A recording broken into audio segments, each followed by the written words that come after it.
What up? I'm Nate, I'm Sam. and this is Open Shot. A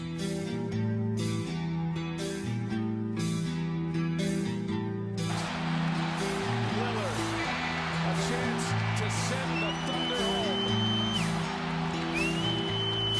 Lillard, long-range three.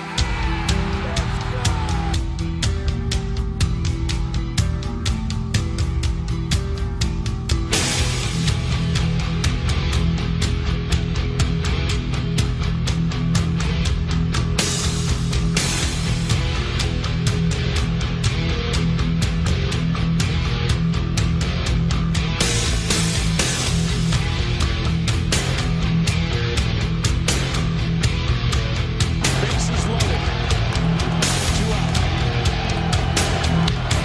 Hard hitting to right. Back at the wall. Big Puppy. Grand slam. So we are going to start with our first topic, which will be the divisional round predictions for the NFL.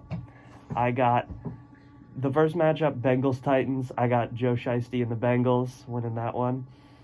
I just think the Bengals are better. I just think they have a better offense. Second is 49ers-Packers. Packers are infamously chokers in the playoffs. I think the trend continues. I think the 49ers pull the big upset. I just think Rodgers doesn't have it in him, you know.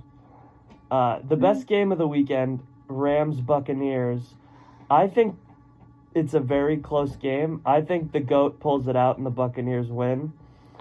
I think the Rams defense has underperformed. They got two of the best defensive players in the league, and they're not even like top 5 or top 10. And then Bills and Chiefs, I think if the Bills play like they did against the Patriots, there's no way the Chiefs beat them. I think they're going to play well enough to beat them. So I'm going to go with the Bills. So my predictions are Bengals, 49ers, Buccaneers, Bills. So I'll agree with you on some of those. I think the Bills are going to keep it close. It's going to be a really close game. I think it's going to go down to the wire. And I think Mahomes is going to find a way to push them on to the AFC Championship. I think Travis Kelce will have another big night. It's going to be quiet from Tyreek Hill. The Bills don't have their top corner in Tre'Davious White. He's out for the season, of course, with his ACL that happened months ago. But I think that Hill will still be quiet somehow. Kelce and Mahomes are going to find the way to win, though. I'm going to have to agree with you on the other AFC game, though, between the Bengals and the Titans. The Titans are one of the worst 1 seeds in playoff history, and the Bengals have one of the best offenses in the league. I think Joe Shiesty and Jamar Chase, the Bayou Bengals hookup, is going to be electric. I don't think anybody on the Titans' pass defense can stop that. And even if they can stop it, I think Joe Mixon will have a solid night for the Bengals. On the other side, the Rams and Bucks, I can't pick against Tom Brady.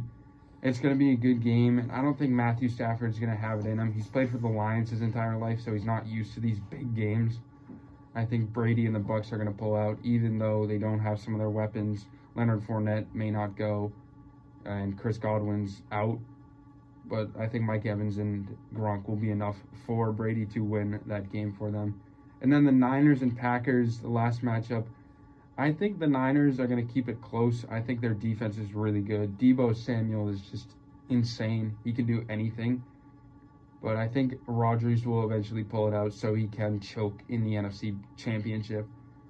I'm going to go with Packers, Bengals, Chiefs, and Bucks. And for our second topic, we are doing the most improved player in the NBA, the player that has basically shocked us the most. For me, it's DeJounte Murray of the Spurs. He's been really good this year. He's averaging close to 20 points, a triple-double threat every time. He gets boards a lot. He loves to dish the ball too. I love DeJounte Murray, and he's very good and very young also. Good for the future for the Spurs. That's a good pick. He's definitely a candidate. For me, I got Darius Garland. He went from like a below average starting point guard in the league to a potential all-star. And the Cavs are actually pretty good this year compared to last year. So and Darius Garland's averaging like 20 points and like 8 assists or something like that. Like, he's improved a lot. It also has to do with the team, but those are the two most improved candidates.